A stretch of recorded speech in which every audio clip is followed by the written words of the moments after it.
కరీంనగర్ జిల్లాలోని హుస్నాబాద్ మండలంలోని పలు గిరిజన తండాల్లో తీజ్ ఉత్సవాలను గిరిజనులు ఘనంగా జరుపుకున్నారు.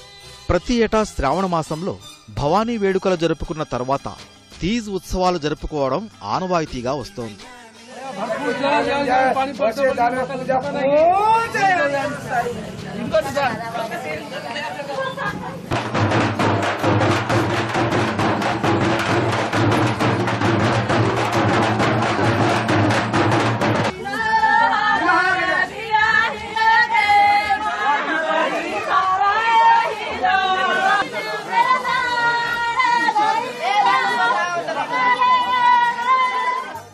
లంబాడీలు ఘనంగా నిర్వహించే పండుగల్లో తీజ్ పండుగ ఒకటి.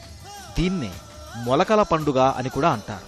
9 రోజుల పాటు అత్యంత వైభవంగా ఈ పండుగను బంజారాలు జరుపుకుంటారు. పంటలు బాగా పండాలని, యువతులకు మంచి భర్తలు దొరకాలని తమ ఇష్టదైవమైన మేరమ్మను కొలుస్తూ ఏటా శ్రావణ మాసంలో గిరిజన కుటుంబాలు ఈ తీజ్ జరుపుకుంటారు. మేము ఇక్కడ ప్రతి సంవత్సరం మరి మేము తీజ్ అనేది జరుపుకుంటాం. మేరమ్మ యాడి అని మా కుల దేవతను పూజించుకుంటూ మరి ప్రతి సంవత్సరం మేము జరుపుకుంటాం. ఈ పండుగ ద్వారా మాకు ఎన్నో పంటల్లో మరియు మా ఇంట్లో మాకు వచ్చేటువంటి ధాన్యాల్లో మాకు కొంచెం భక్తి కలిగి మేము ఎక్కువ డెవలప్ కావాలని మా ఈ గిరిజన వాళ్ళందరం కలిసి ఈ పండుగను ప్రతి సంవత్సరం జరుపుకోవడం జరుగుతుంది. మాకున్నటువంటి గిరిజన జాతులందరికీ ఉత్సాహం కలిగిస్తూ మరి మా జాతుల్లో ఉన్నటువంటి ప్రతి ఒక్కరికి చిన్న ఒక లేడీస్ స్త్రీ నుంచి మరియు ప్రతి ఒక్క చిన్న పాపల నుంచి మరి ఈ ఉత్సవం ప్రారంభం నుంచి ముగిసే వరకు అత్యంత సంప్రదాయంగా జరుగుతుంది. గిరిజనుల ఆరాధ్య దైవం మేరీమా యాడీ పేర ఈతకర్రలతో చిన్న బుట్టల్ని అల్లుతారు. వీటిలో పుట్టమన్ను వేసి గోధుమలను చల్లుతారు. తేలికపాటి పందిరి వేసి వాటి మీద ఈ బుట్టలను ఉంచి 9 రోజుల పాటు 2 పూటలా నీళ్లు పోసి పూజిస్తారు.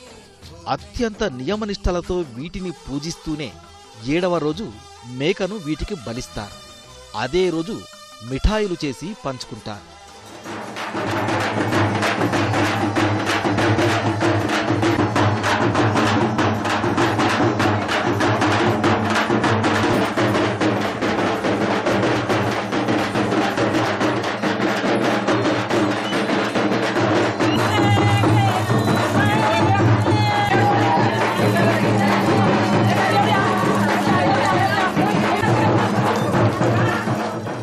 చివరి రోజైన 9వ రోజు లంబాడీ యువతులంతా బుట్టలను నెత్తిమీద పెట్టుకుని ఊరేగిస్తారు. సోదరుల నుంచి ఆశీర్వచనాలు తీసుకుంటారు. మంచి బట్టలు ధరించి యువతులంతా మంచి వరుడు రావాలని, పెద్దలంతా గ్రామం సుభిక్షంగా ఉండాలని ఆడి పాడతారు. అలా ఆడి పాడుకున్న యువతులు గోధుమ బుట్టల్ని 9వ రోజు నిమజ్జనం చేస్తారు. ప్రతి ఏటా జరిగే ఈ తీజ్ ఉత్సవం కోసం దేశ విదేశాల్లో స్థిరపడిన వారంతా స్వస్థలానికి వస్తారు. తీజ్ పండుగ జరుపుకున్నా, అందులో పాల్గొన్నా తమకు మంచి జరుగుతుందని గిరిజనులు విశ్వసిస్తారు.